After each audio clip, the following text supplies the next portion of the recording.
Vamos a continuar. Estuvimos viendo toda la tutela de los impúberes referente a la edad. Ahora debemos tratar la tutela referente al sexo.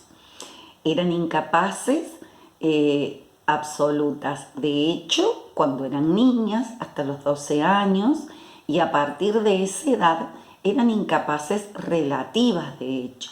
Pero su tutela no continuó siendo la de los ya vamos a ver la especie de curatela que se le impone al menor o los remedios que se le da, sino que se le estableció una tutela llamada perpetua o una tutela especial, tutela mulierum. Cuando la mujer ya no estaba bajo las manos del marido o no tenía marido o no estaba bajo la patria potestad del pater, adquiría una plena capacidad, pero no se la podía dejar sola ejerciendo sus derechos. Es por eso que, por su condición o su ligereza de espíritu o por la ignorancia que la mujer había tenido durante tantos años respecto de los negocios y con el propósito de cuidar el patrimonio de la familia, es que aparece y se impone esta tutela para la mujer. Esta modalidad la encontramos en la época clásica.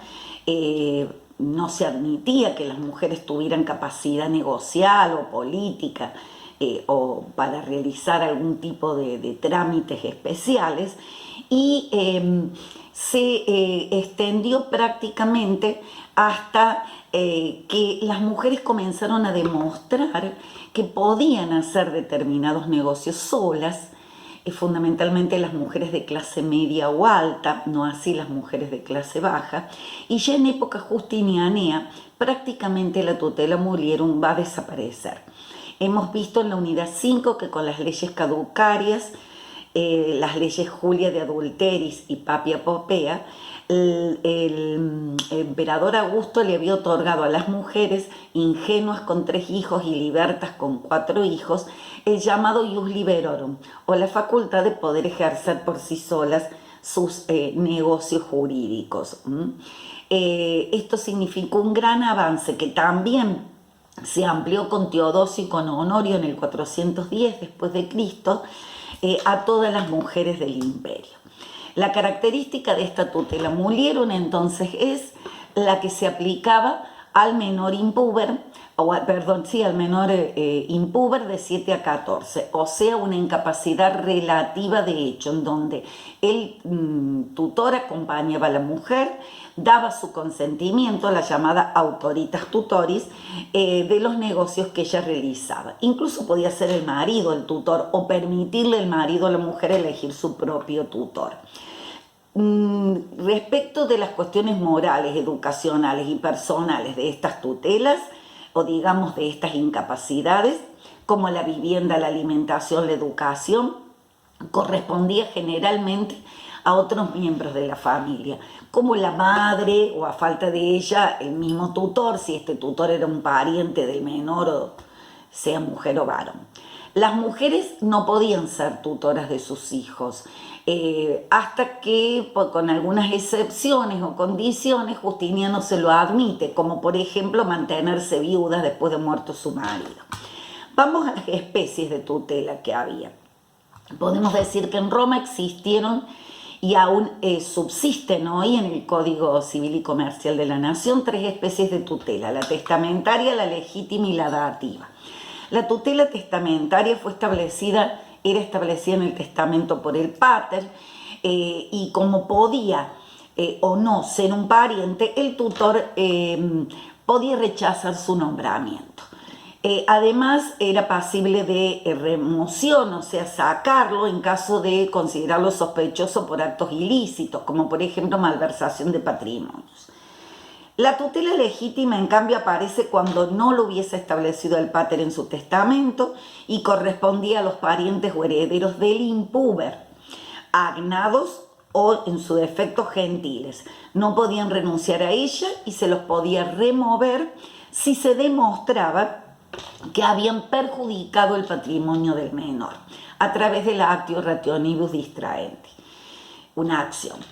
La tutela dativa la daba el magistrado como carga pública y no podía rehusar ese cargo. si no había una excusa, enfermedad o vejez. También tenía ciertas limitaciones y ciertas obligaciones, como por ejemplo dar garantía o caución por los daños eventuales que pudiese ocasionar en el patrimonio del pupilo, hacer un inventario de los bienes del incapaz, era controlado por el magistrado y podía ser removido por dolo, con tacha de infamia o por culpa. ¿Cuáles eran las funciones del tutor y por lo tanto también del curador? El tutor podía valerse de dos medios para ejercer su función, según se tratase de un impúber con incapacidad relativa, de hecho, o con incapacidad absoluta, y lo mismo rige para las curatelas. En el primer caso, por ejemplo, el infantia mayor, incapacidad relativa, de hecho, lo hacía a través del autoritas tutoris. Esto permitía dar su consentimiento o asentimiento al pupilo con su presencia, dándole validez y eficacia al acto. En el segundo caso, el infantia minor, incapacidad absoluta, de hecho, el tutor actuaba a través de la negotorium gestio o gestión de negocios, por la cual administraba los negocios de su pupilo como si fueran suyos, los representaba y al finalizar la tutela le debía transmitir al pupilo todos los derechos y las obligaciones que habría adquirido o contraído en la realización del acto, teniendo la posibilidad el pupilo de interponer una acción, la acción tutelaria directa, en caso de que el tutor no rindiese sus cuentas y no le devolviera o le entregara sus derechos, y a su vez el tutor podía reclamar al pupilo a través del acto de tutela contraria por reembolso de gastos, ¿no es cierto?, que hubiese o costos de su actividad al gestionar los negocios. ¿Cuándo cesaba la tutela? Bueno, la tutela cesaba o podía cesar tanto la tutela como la curatela por causas relativas a ambas partes, sea el pupilo o sea el tutor o curador. Y así tenemos que la muerte o la capitis diminutio, tanto sea del pupilo, del tutor o del curador, daba por finalizada la tutela o la curatela. El plazo, por ejemplo, que tenían los menores cuando cumplieran 14 años o 7 años, ¿no? Y allí terminaba la edad reglamentaria, digamos, por excusación del tutor o del curador, en caso de remoción, por ejemplo, en el caso de la tutela dativa. Si nos metemos ya de lleno a la curatela, hemos visto la tutela, vamos a la curatela. Esta institución implicaba entonces una administración, un cuidado de bienes y defensa de intereses, tanto públicos o privados. Se originó ya en la ley de las 12 tablas, para el demente, el pródigo o el imbécil. Y así tenemos la curatela del demente o loco furioso, del pródigo y del menor impúber, que tiene algunas cuestiones particulares. Vamos a tratar de llegar en este video, si no la daremos en un video aparte. Una de ellas es el demente o loco furioso. También equiparado a él el débil mental, mente capti, idiota, opa o retrasado mental. Su incapacidad era absoluta.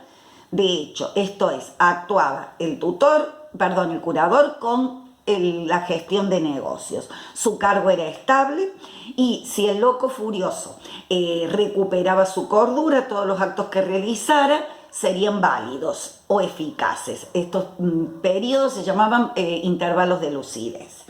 Actuaba también así para el mentecati.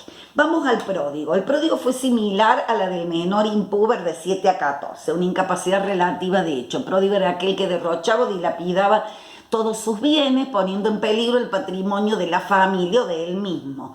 En un principio se refería a los bienes recibidos de sus ascendientes paternos. Luego esta institución se va como a humanizar y también va a cuidar los bienes del propio pródigo. Se lo inhabilitaba por los actos nocivos o que perjudicaban, no así de los que beneficiaran. También tenemos la curatela entonces del menor púber, o sea, aquel que no había cumplido 25 años, de 14 a 25 años. Sin duda era prematuro que comenzara a ejercer sus negocios a partir de los 14 años. Entonces, y no habían elevado la edad. Es por ello que se acude a ciertos remedios y así aparece la ley pretoria, la excepción de la ley pretoria, la restitución por entero o integrum restitutio y la curatela del menor de 25 años directamente. Y así tenemos que la ley pretoria del año 191 a.C. le da al menor de 25 años una acción especial para ir en contra de aquel que fraudulentamente lo perjudicara, se aprovechara de su inexperiencia. Era una acción popular con graves penas pecuniarias. La excepción pretoria, en cambio, se le oponía a quien le reclamara el cumplimiento del acto perjudicial. La in integrum restitutio o restitución por entero se daba discrecionalmente para volver atrás el acto realizado y producir la nulidad del acto. Se imaginen que ante estos institutos muy valiosos, por supuesto, y remedios muy valiosos, la persona que debía contratar con el menor debía tener mucho cuidado y ya nadie lo quería hacer. Es por ello que este menor sentía que a pesar de tener remedios o medios para defenderse, esos remedios o medios impedían a veces que la gente o las demás personas, ciudadanos romanos, quisieran contratar fácilmente con ellos. Y es así que aparece entonces en la práctica de que el menor actuara asistido por un curador, esto es por un asesor, alguien que lo acompañaba, el curator minoris, otorgado a solicitud y por el pretor o por el gobernador. En época justiniana este cargo pasó a ser permanente y no optativo, y sí obligatorio para el menor. Operaba siempre a través de la autoritas tutoris, esto es solo con asentimiento, consentimiento, acompañándolo o validando luego el acto que el menor comentaba. Existieron también otras curatelas particulares, referidas específicamente a bienes, ¿no? ¿Y cuáles fueron estas curatelas? Curatelas en las cuales este señor, este representante, cuidaba solo de un conjunto de bienes.